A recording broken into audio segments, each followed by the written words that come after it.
Hello and welcome to Clyde's IEP meeting. Before we dive into Clyde's IEP, I would like to go around the room and make introductions. That way we all know who each other is and we all know what our roles and responsibilities are pertaining to Clyde's IEP. We have our general education teacher over here. Her role is to collect data in the general education classroom, and she will be reading and going over parts and answering questions pertaining to Clyde's measurable annual goals for reading in all subject areas, his math, his ELA, and his executive functioning, which is also a behavior goal. And she will also be discussing the state and district standardized test scores in the general education classroom environment. We have Sarah and Bob Doe here, which are Clyde's parents. Their role is to represent their child, be their child's advocate, and they are here to ask questions if they need so for clarification. They are here to share any relevant information that pertains to Clyde and information that may help and benefit him in meeting his IEP goals. And they are also here to help provide suggestions as far as types of instruction they may use at home that they have found very beneficial that could possibly be used within the classroom. We also have our district supervisor over here. Her role is to represent the school district and the employees of the school district. She is also here to represent the parents.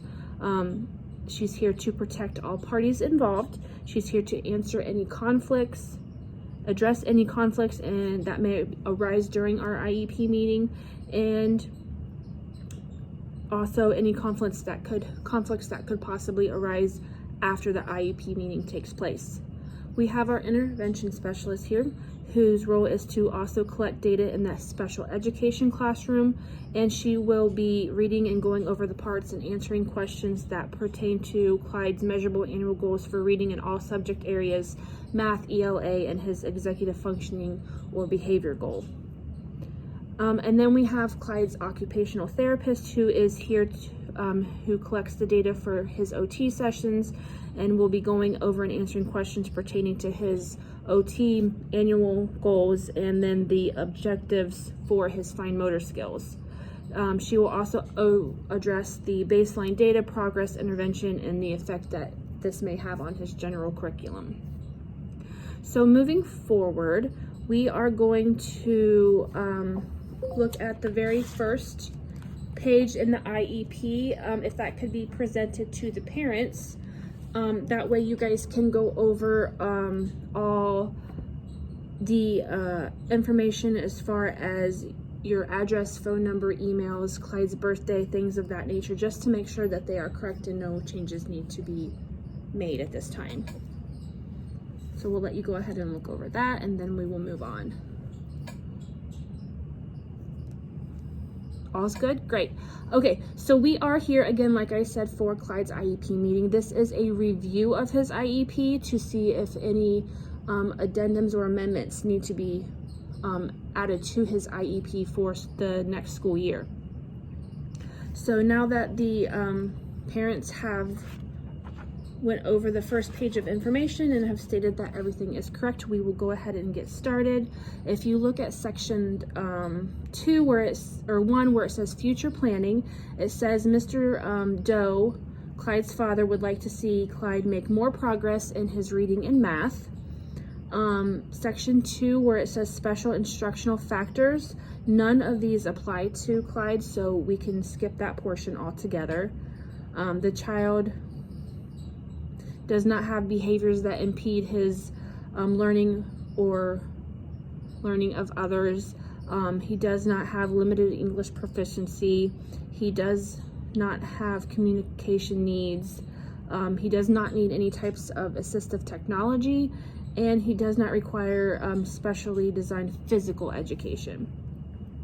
So moving on to Clyde's profile, I will go ahead and read some of his background information and go into medical, behavior, strengths and interests, and then proceed from there.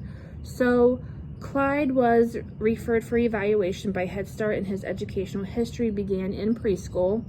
Enrolled at Cardington Lincoln Elementary School, he was initially evaluated in March of 2017, and he was found eligible for special education under the category of speech language impairment. Clyde was also found eligible for physical therapy at the time, although now this service has been removed because he no longer needs physical therapy. So while in kindergarten, the team noticed academic weaknesses and considered further evaluation. However, the school year ended early due to COVID, and his services remained the same. So after the first few weeks of Clyde's first grade year, the team again noticed additional academic weaknesses, and then a reevaluation was initialized. In 2020, a reevaluation team recommended a change of identification from speech language impairment to specific learning disability. Clyde continues to need academic support across all academic areas, and he continues to demonstrate needs in communication as well as fine motor skills. According to Clyde's ETR, his family does have significant areas for the learning disabilities. So moving on to medical, his medical history was obtained in his initial evaluation, and the majority of his medical portion of the student's history form was left blank. So based on the record review, it appears that Clyde met developmental milestones within his average age range, and his dad did indicate that he was hospitalized twice, once for a head injury and once for a head injury, and there was no long-term problems related to that. So behavior-wise, he has a lot of hyperactivity. His hyperactivity is often characterized by a crouching position with his fingers rapidly beating on his face, his inattention, while definitely detecting from the aside from chatting with his neighbors, which does happen quite frequently. He's not highly disruptive, particularly in smaller settings such as in the resource room, special ed teacher's room. In second grade, though, Clyde's defiance involves not following directions, particularly in the general education classroom, to complete seat work. Some of his strengths and interests, I have never known or seen Clyde be mean to any of his peers. For example, if someone was to cut in front of him in line, he would just simply let them cut in front of him in line and not say anything. If he was knocked down, he moves forward without attacking or being tattletale. He's very cheerful. He is very interested in dragons and video games, and he loves to read and has gained a great deal of confidence in his reading. So for his instructional and educational needs, we can go down through that, or we can review that at a later time. We do have an ETR for him coming up next year, I believe. He'll have an ETR coming up. But the instructional and educational needs basically just states that he does need a lot of instruction in reading and math and ELA. So I am going to let the teacher read the portion here where she put into her teacher input, and we will go ahead and let her do that.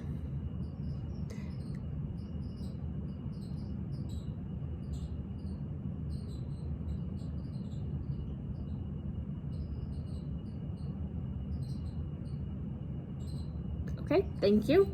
Now moving on to his executive functioning. So Clyde would benefit from frequent, repeated practice and error correction feedback from a teacher or an adult asking him to repeat back the directions to ensure he heard and understood the directions, being allowed and encouraged to make movement breaks, extended time to complete assignments and or tests and quizzes, being allowed to work in a quiet setting away from distractions, and non-verbal cueing system to help direct or redirect him from a distance. So looking over his state and district-wide assessments, we have his NWEA scores listed here, as well as his DRA and DIBELS scores. Those were taken in the fall. We are currently in the process of taking scores for spring. We've been doing that last week, this week, and then they finish up next week. So we'll have those scores available for you once those have come through. All right, moving on, let's go ahead and go to section 4 where it says extended school year services.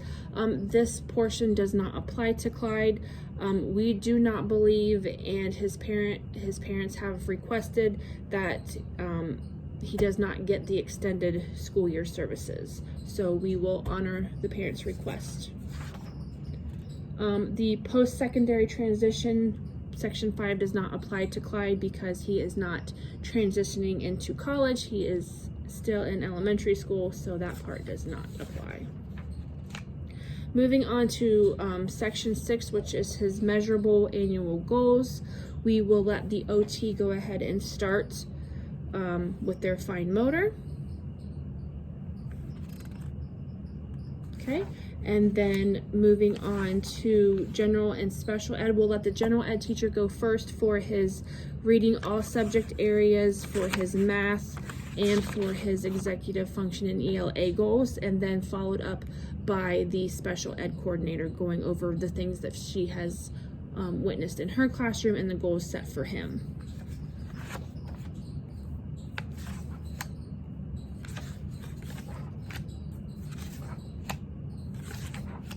All right. Is there any questions or concerns pertaining to any of the measurable annual goals set for Clyde? Okay, none at this time. Amazing. All right, let's go on to section 7. This is our description of specially designed services for Clyde. So the intervention specialist will be responsible for his portion of the ELA, reading all subject areas, math, and executive functioning, and then the OT is responsible for his OT section. So for the intervention specialist, we have specifically designed instruction as far as direct instruction, including repeated reading, modeling, and corrective feedback.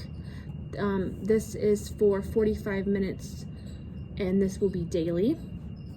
He also has direct instruction and fundamental math skills, including use of manipulatives, pictorial representations, repeated practice, and corrective feedback. This is also taking place with the intervention specialist or SPED teacher. This is also going to be done in the regular education setting as well as the intervention classroom. So it'll be in both settings. This is for 20 minutes, and this is on a daily frequency. Clyde will get direct instruction, and opportunities will be provided in order to build written expression skills, close proximity to the teaching area, graphic organizers to create an outline before writing, small group instruction, rubric to ensure important elements are included in the writing, including pictures, and oral discussion before beginning writing projects. This will take place in the resource room by the intervention specialist, and this is daily, 15 minutes.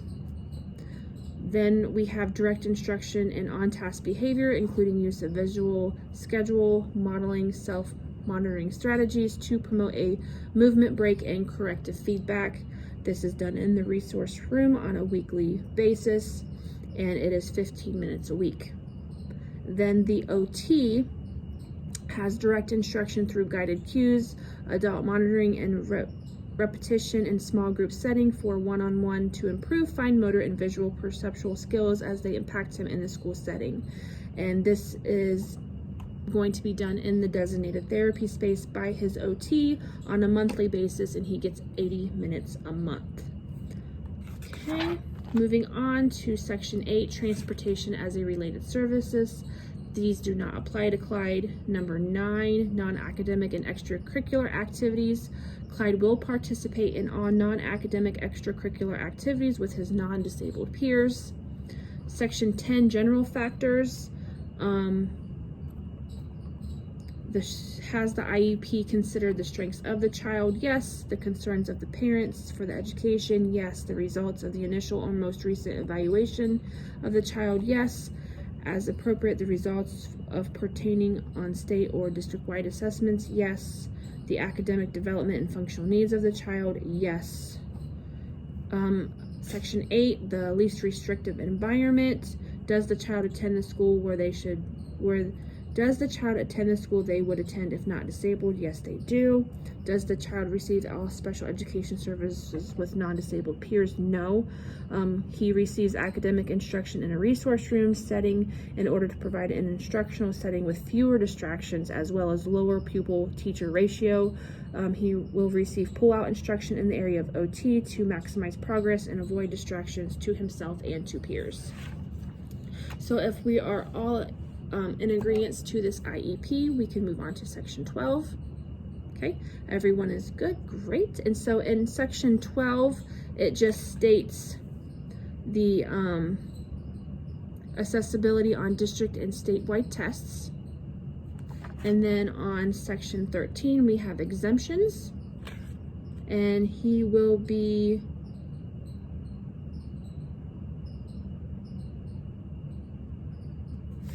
then moving on to 14. Once that has been reviewed, we will get our general education teacher, the parent guardian, district representative, intervention specialist, and his occupational therapist to all sign off on this and date it. And then the IEP effective dates of this IEP start on January the 5th, and they will conclude on January the 4th of 2023. At that point, then we will have our next meeting on January 4th of 2023. Okay, is there any questions? Okay. Now that we have concluded his review of his IEP, and everyone has signed it, we will print a copy of this off and give it to his parents. And if anything arises in the future where you feel the need to call an IEP meeting or just have questions in general about whether he's reaching his goals, or if you find strategies or something at home, please don't hesitate to reach out to us. So that will conclude our meeting for Clyde's IEP, and we will all reconvene next year unless need to be sooner. Thanks.